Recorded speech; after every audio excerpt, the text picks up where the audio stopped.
जैसे ही मौन होगा आत्मविनिग्रह उसका सिद्ध हो जाएगा। आत्मविनिग्रह का मतलब है आप जब मन को कहाँ लगाना चाहे वहां लग जाए और जहां से हटाना चाहे हट जाए। तो जैसे ही आपने मौन साधा तो अब आप ईश्वर में मन लगाना चाहते हैं तो झट से लग जाएगा, संसार से हटाना चाहते हैं तो झट से हट जाएगा, पढ़ाई में दर्शन में लगाना चाहते हैं तो तुरंत लग जाएगा, खेल से हट जाएगा। तो ये सामर्थ्य आ जाती है तपस्या करने से, मानसिक तप करने से। तो थोड़ी देर व्यक्ति को मन का तप करने का भी अभ्यास करना चाहिए।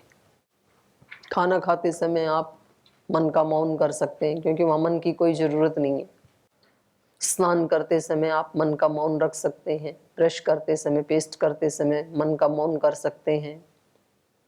तो ये हम करना सीखें या कम से कम पहले उसको मिनिमाइज करें। एक अंधाधुंध जो विचार चल रहे हैं ना, इससे सबसे ज्यादा एनर्जी वेस्ट होती है। ऐसे ही चल रहे हैं, उनकी जरूरत ही नहीं है हमें। और वहां से ही फिर मैं कई बार बोलती हूँ, महर्षि पतंजलि जी ने भी अपनी योग की साधना की शुरुआत वहीं से की। योगश्चित्तवृत्ति निरोध का मतलब यही है कि फालतू में जो आत्म संवाद चल रहे होते हैं ना, कुछ कुछ विचार आते ही रहते हैं, उसको रोकना है। ये ऐसे ही है जैसे कोई बड़ा भरा हुआ घड़ा है और उसमें एक एक बूंद रिस रही है, तो शाम तक खाली हो ही जाएगा घड़ा। और ऐसे ही पूजा करते हैं तो शिव जी के सिर पे भी एक घड़ा लगा देते हैं और उसमें से एक एक बूंद शिव के ऊपर गिरती रहती है। तो एक एक बूंद डालने की क्या जरूरत है, सीधी बाल्टी भर के डाल देते। उसका मतलब भी यही है कि निरंतर उसका संबंध बना रहे ईश्वर के साथ। एक बार पूजा कर ली 1-2 घंटा, फिर बाकी के 20 घंटे की ही नहीं, तो प्रबलता किसकी रहेगी? 2 घंटे की रहेगी कि 22 घंटे की?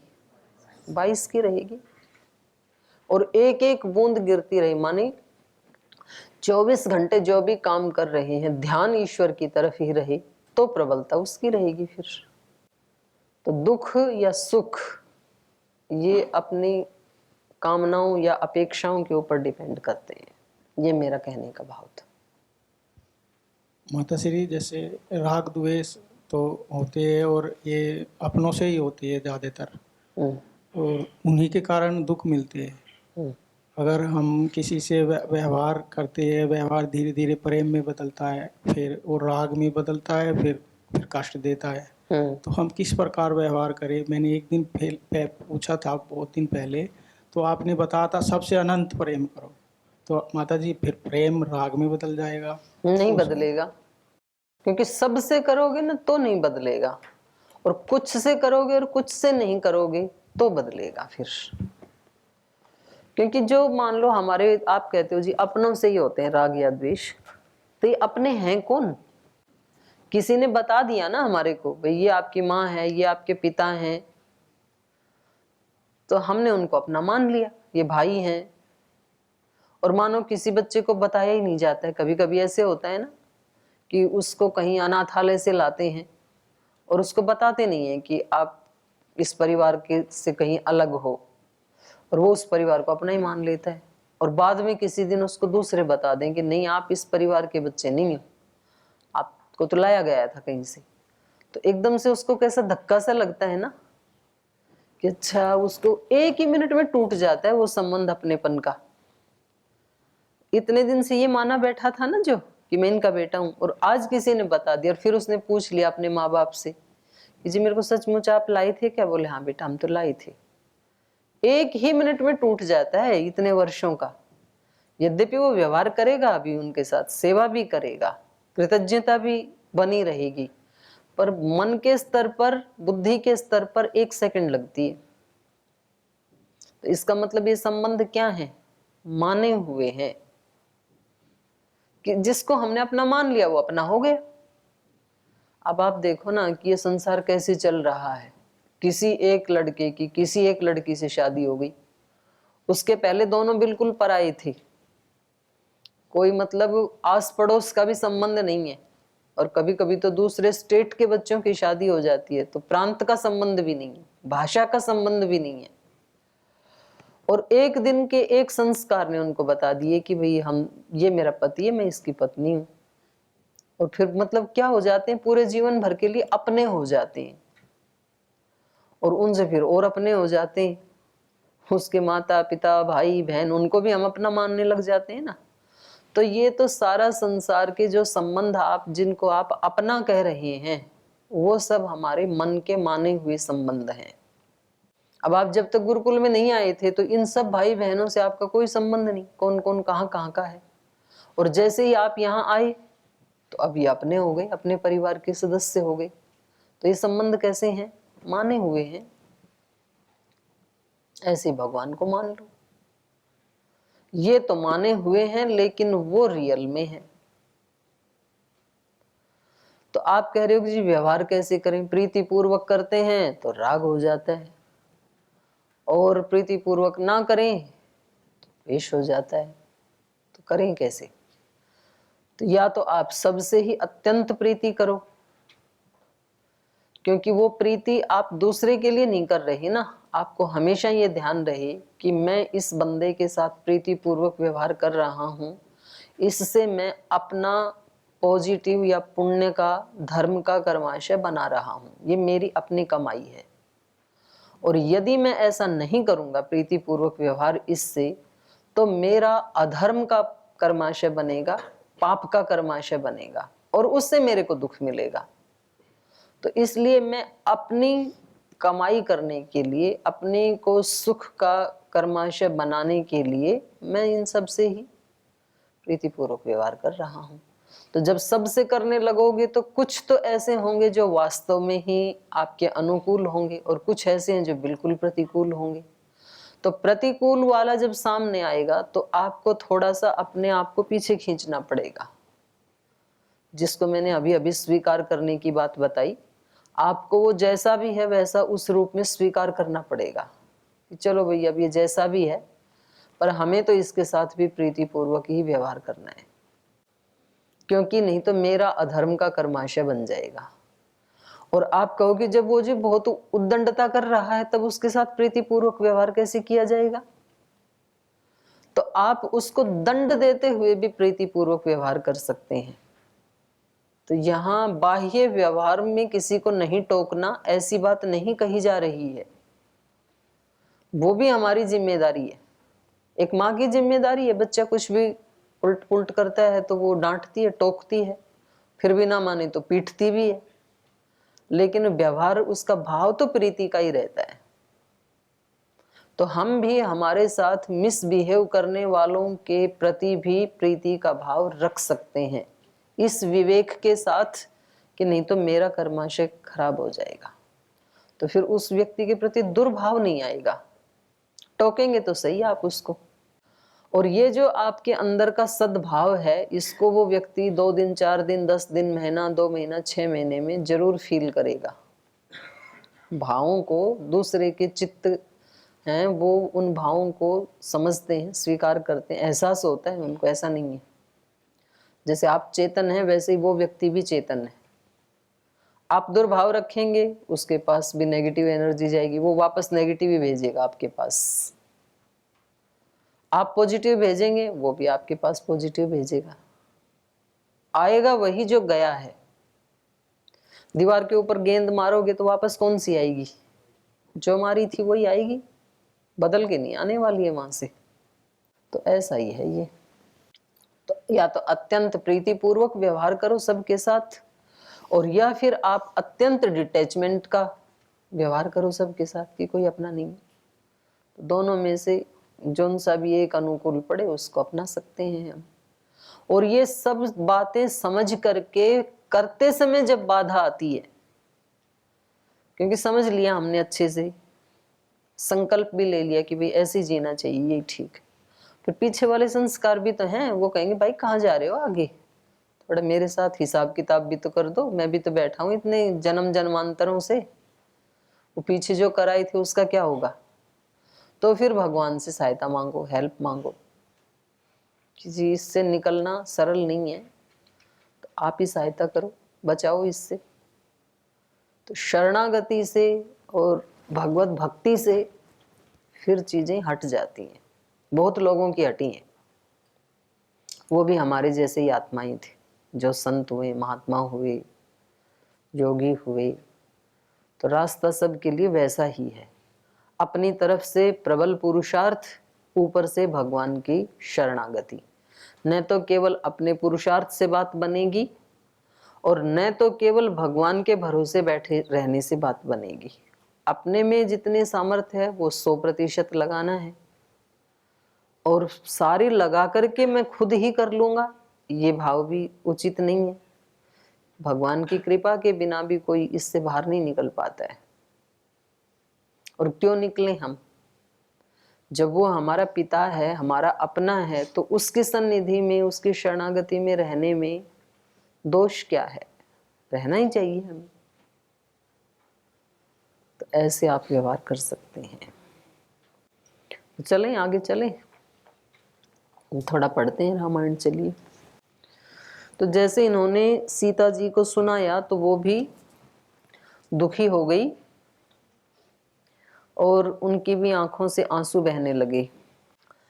एवमुक्त्वा स भरतं भार्याम् अभ्येत्य राघव उवाच शोकसन्तप्तः पूर्णचन्द्रनिभाननाम् सीते मृतस्ते श्वशुरः पित्राहीनोऽसि लक्ष्मणः भरतो दुःखमाचष्टे स्वर्गतं पृथिवीपतिं सा सीता श्वशुरं श्रुत्वा स्वर्गलोकगतं नृपं नेत्राभ्यामश्रुपूर्णाभ्यां मशकन्नेक्षितुं पतिम।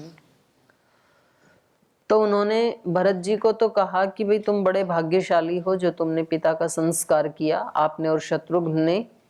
और ऐसा कहने के बाद उन्होंने सीता माता की तरफ मुख करके, जो कि पूर्ण चंद्र निभ आननाम, पूर्ण चंद्रमा के समान मुख है जिनका, ऐसी सुमुखी सीता को उन्होंने कहा, सीते ते स्वसुर मृतः, आपके ससुर स्वर्ग सिधार गए हैं। और फिर लक्ष्मण की तरफ देख करके कहा, लक्ष्मण पित्राहीनो असि, पिता से विहीन हो गए हो तुम, पिता का साया सिर से उठ गया है। भरत दुःखमाचष्टे स्वर्गतम पृथ्वीपतिम, क्योंकि भरत जी ने ये बताया है, ये दुखदायी समाचार। भरतः आचष्टे स्वर्गतम पृथ्वीपतिम दुखम, पिता के स्वर्ग जाने का, या महाराजा के, पृथ्वीपति महाराजा दशरथ के स्वर्ग जाने का ये दुख भरा समाचार भरतः आचष्टे, भरत जी ने बताया है। तो पिता का साया सांसारिक दृष्टि से सबसे बड़ा साया होता है। तो लोग ऐसे बोलते भी हैं कि तेरे पिता का राज है।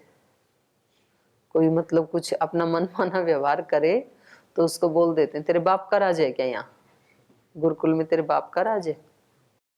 तो बाप का राज मतलब वो कुछ भी कर सकता है, वो सहन कर लेते हैं पिता अपने बच्चों की सारे दोषों को। तो इसलिए वो पूरा निश्चिंत रहता है बच्चा जब तक उसके सर पे पिता का राज होता है। जब पिता चला जाता है तो उसको बहुत संभल संभल के व्यवहार करना पड़ेगा। तो ऐसा है ये। तो इनके पिता स्वर्ग सिधार गए हैं तो बहुत दुखी हैं सभी भाई और सीता भी।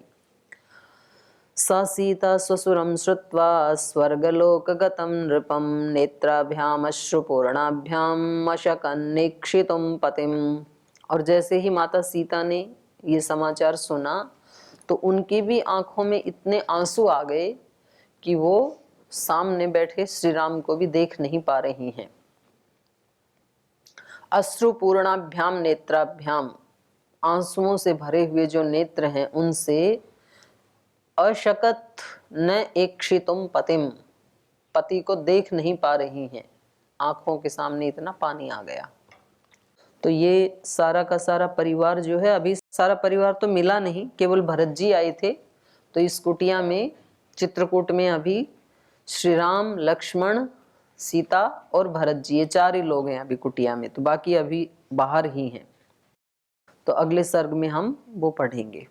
माताएं अभी बाहर हैं, अभी उनका आना बाकी है। वसिष्ठः पुरतः कृत्वा दारान् दशरथस्य च अभिचक्राम तं देशं रामदर्शनतर्षितः सर्वभोगैः परित्यक्तं रामं सम्प्रेक्ष्य मातरः आर्तमुमुचुरश्रूणि सस्वरं शोककर्षिताः तासां रामः समुत्थाय जग्राह चरणाशुभान् मातॄणां मनुजय व्याघ्रः सर्वासां सत्यसङ्गरः सीतापि चरणस्तासामुपसङ्गृह्य दुःखिता श्वश्रूणाम् अश्रुपूर्णाक्षी सा बभूवाग्रतस्थिता तां परिष्वज्य दुःखार्ता माता दुहितरं यथा वनवासकृशां दीनां कौसल्या वाक्यमब्रवीत् विदेहराजस्य सुता स्नुषा दशरथस्य च रामपत्नी कथं दुःखं संप्राप्ता निर्जने मने। तो जब ये शोक में डूबे हुए थे तीनों भाई सीता माता सहित, तो तभी वशिष्ठः दशरथस्य दारान् पुरतः कृत्वा, तो उसी समय क्योंकि वशिष्ठ जी बाहर हैं और भरत जी ने कहा था कि आप माताओं को अंदर ले आना, आप उनके साथ आ जाना, तो अब ये दशरथस्य दारान् पुरतः कृत्वा, महाराज दशरथ की तीनों पत्नियों को आगे करके अभिचक्राम तम देशम रामदर्शन तर्षितः, रामदर्शन तर्षितः वसिष्ठः, राम के दर्शन के लिए तरस रहे हैं, जो बहुत अभीप्सा है जिनके मन में, ऐसे महर्षि वशिष्ठ तम देशम अभिचक्राम, जहाँ राम बैठे थे अंदर, उधर माताओं को साथ लेकर के उनको आगे रख करके आगे बढ़ी। सर्वभोगै परित्यक्तं रामं संप्रेक्ष्य मातरः आर्ता मुमुचुरश्रूणि सस्वरं शोककर्षिताः। तो जैसे माताएं अंदर आई तो उन्होंने सर्वभोगैः परित्यक्तं रामं संप्रेक्ष्य, सब भोगों का त्याग कर दिया है जिसने, जिस राम ने सब भोगों का परित्याग कर दिया है, सर्वभोगई परित्यक्तम रामम संप्रेक्ष्य, ऐसे श्री राम को देख करके आर्ता मातरः, जो बहुत दुखी हैं सभी माताएं, वो सस्वरम शोककर्षिताः आर्ताः मातरः अश्रूणि मुमुचुः, शोक से संतप्त हैं जो माताएं, उन्होंने सस्वरम, ये एक विशेष बात देखने की, महिलाएं रोती भी हैं तो स्वर में रोती हैं और पुरुष गाते भी हैं तो स्वर में नहीं गाते हैं, है ना। कोई कोई तो अच्छे होते हैं, तो आप में हैं दो चार तो जो अच्छा गाते हैं, बाकी ये विशेषता भगवान ने माताओं को ही दी है। तो ये आपने देखा भी होगा, गाँव में देखने को मिल जाएगा आपको, जो कोई बुजुर्ग मर जाए और उसको रोने के लिए जब जाते हैं तो उसमें एक तो उसकी बेटी होती है, बाकी सब साथ होते हैं। तो उन्होंने उस बुजुर्ग पिता को कभी देखा नहीं, कभी जाना नहीं, वो कैसे थे क्या थे कुछ नहीं पता उनको, वो केवल उसके साथ गई हैं, 15-20 इकट्ठी होके जाती हैं। और टेम्पू से उतरते ही उसने एक ने जिस स्वर में भी रोना शुरू किया, वो उदात्त है या अनुदात्त है या स्वरित है सबका स्वर वो ही आएगा फिर। तो यहाँ पर भी जो तीनों माताएं हैं वो कैसे रो रही हैं, सस्वर।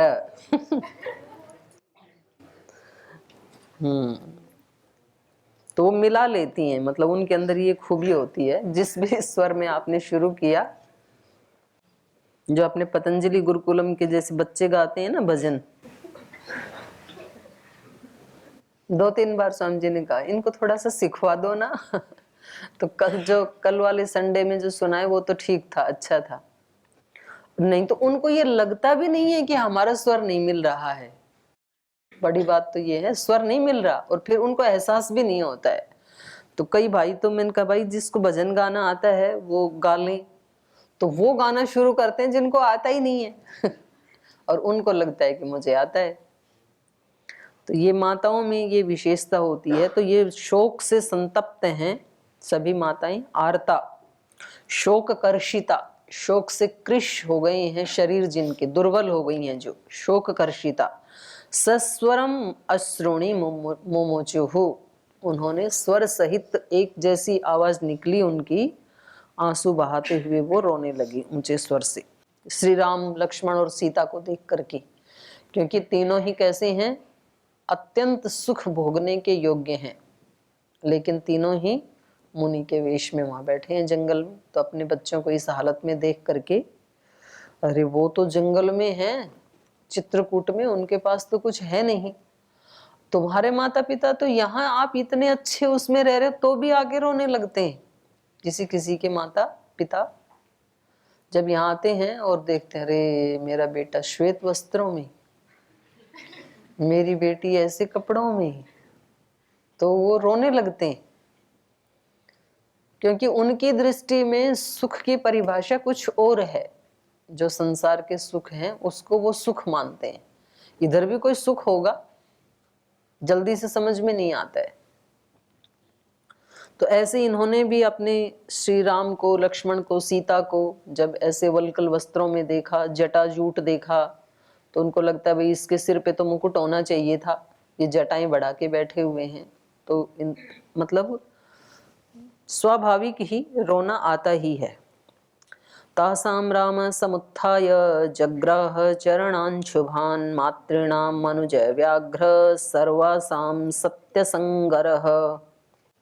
रामः सत्यसंगरः, सत्यनिष्ठ श्री राम ने, तासाम मातॄणाम मनुज व्याघ्रः रामः सत्यसंगरः, मनुज व्याघ्र सत्यसंगरः राम, मनुष्यों में जो शेर जैसे हैं, पुरुष सिंह, नरकेसरी, ऐसे सत्यनिष्ठ श्री राम ने, तासाम सर्वासाम मातॄणाम, उन सभी माताओं के, शुभान चरणान जग्राह, उनके पवित्र चरण कमलों को छुआ, माने प्रणाम किया, उनको चरण स्पर्श करके प्रणाम किया।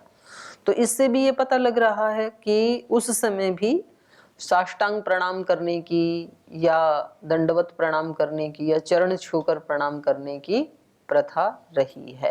क्योंकि कुछ कुछ लोग आजकल इसको ना वो मान लेते हैं, बोले ये तो सब ओल्ड फैशन है और ये तो सब अंधविश्वास है।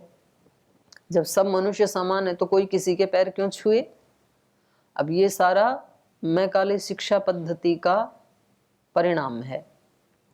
मैंने देखा वहाँ जब मैं गांव में रहती थी तो एक कोई बहन शादी करके आई, तो उसकी सास ने कहा कि बेटा ये सब घरों वाली आई हैं, बड़ी बुजुर्ग महिलाएं, तो आप इनके चरण छू लो। बोले क्यों, मैंने कोई अपराध किया इनका, मैं क्यों चरण छूं?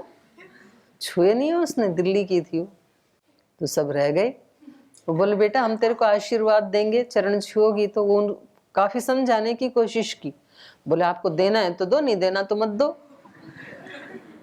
मैंने आपका कोई अपराध किया जो मैं आपके पैर छूं?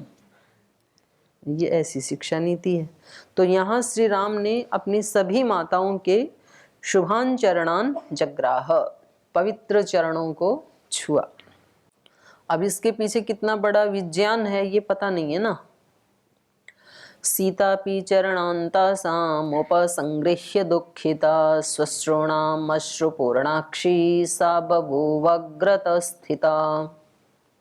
और भाइयों के पीछे पीछे माता सीता ने भी सबके चरण छुए। सीता अपि तासाम चरणान उपसंगृह्य, दुखिता उपसंगृह्य, दुख तो था ही उसको क्योंकि ससुर स्वर्ग सिधार गए, तो दुख से पूर्ण, और श्वश्रूणाम अश्रुपूर्णाक्षी, तासाम श्वश्रूणाम, उन तीनों जो सासू माँ हैं उनके चरणों को अश्रुपूर्णाक्षी सा, क्योंकि उसकी आंखें आंसुओं से भरी हुई थी। इधर तो दशरथ जी का समाचार मिल गया और इधर माताओं से भी इतने दिन के बाद मिली हैं, तो माताओं को आंसू जरा जल्दी भी आते हैं, तो इसलिए यहाँ पर कहा अश्रुपूर्णाक्षी सा श्वश्रूणाम चरणान तासाम सीता अपि जग्राह, ये अपनी तरफ से लिया जाएगा।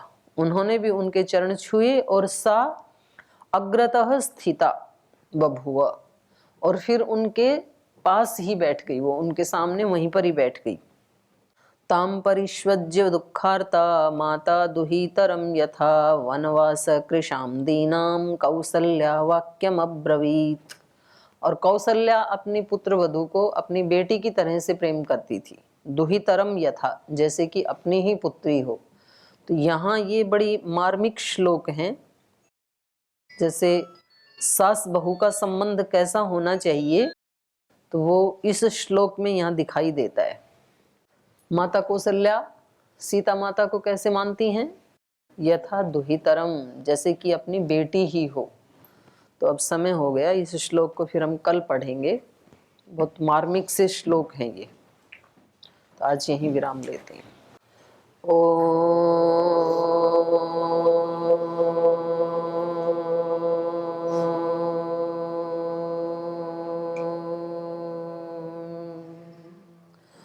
शांति शांति शांति।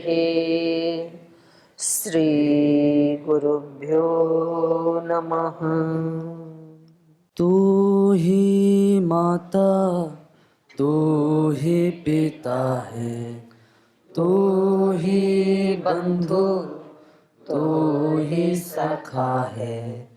तू ही माता, तू ही पिता है, तू ही बंधु, तू ही सखा है। तू ही है करुणा निधान। हे राम, हे राम, हे राम, हे राम। तू अंतर्यामी, सबका स्वामी। तू अंतर्यामी, सबका स्वामी। तेरे चरणों में कोटि प्रणाम। हे राम, हे राम, हे राम, हे राम। तू ही दुख त्राता, विश्व विधाता। तू ही दुख त्राता, विश्व विधाता। तेरे शरण में है विश्राम। हे राम, हे राम, हे राम, हे राम। तू ही माता, तू ही पिता है, तू ही बंधु, तू ही सखा है। तू ही है करुणा निधान। हे राम,